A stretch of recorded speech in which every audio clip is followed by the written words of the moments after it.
In this section, we'll be dealing with the concept of standard deviation. What is the standard deviation of a set of numbers? The standard deviation of a set of numbers is the measure of the dispersion in the set. That is, how close together the values are. If the values are close to the mean, the standard deviation is low. If the values are all the same, then there is no standard deviation.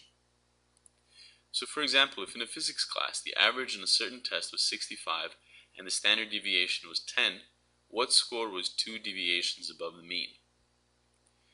We can find a value in the distribution if we know how many standard deviations from the mean it is. Here the mean is 65, or average is 65, and the standard deviation is 10, so a value 2 deviations from the mean, or above the mean, is 65 plus 10 plus 10. You take the mean, or the average, and if you want 2 standard deviations above it, you add 2 standard deviations, in this case giving us 85. Or in a certain class, if the average score in a test is 65 while the standard deviation is 6, what is the score 2 standard deviations below the mean?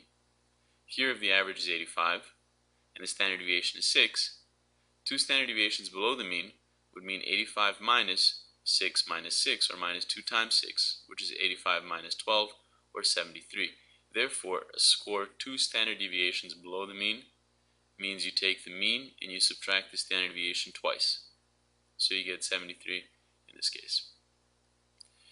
A statistician observed what the number of students was in 20 different classrooms. If every classroom had the same amount of students, what was the standard deviation of the number of students in the 20 classrooms?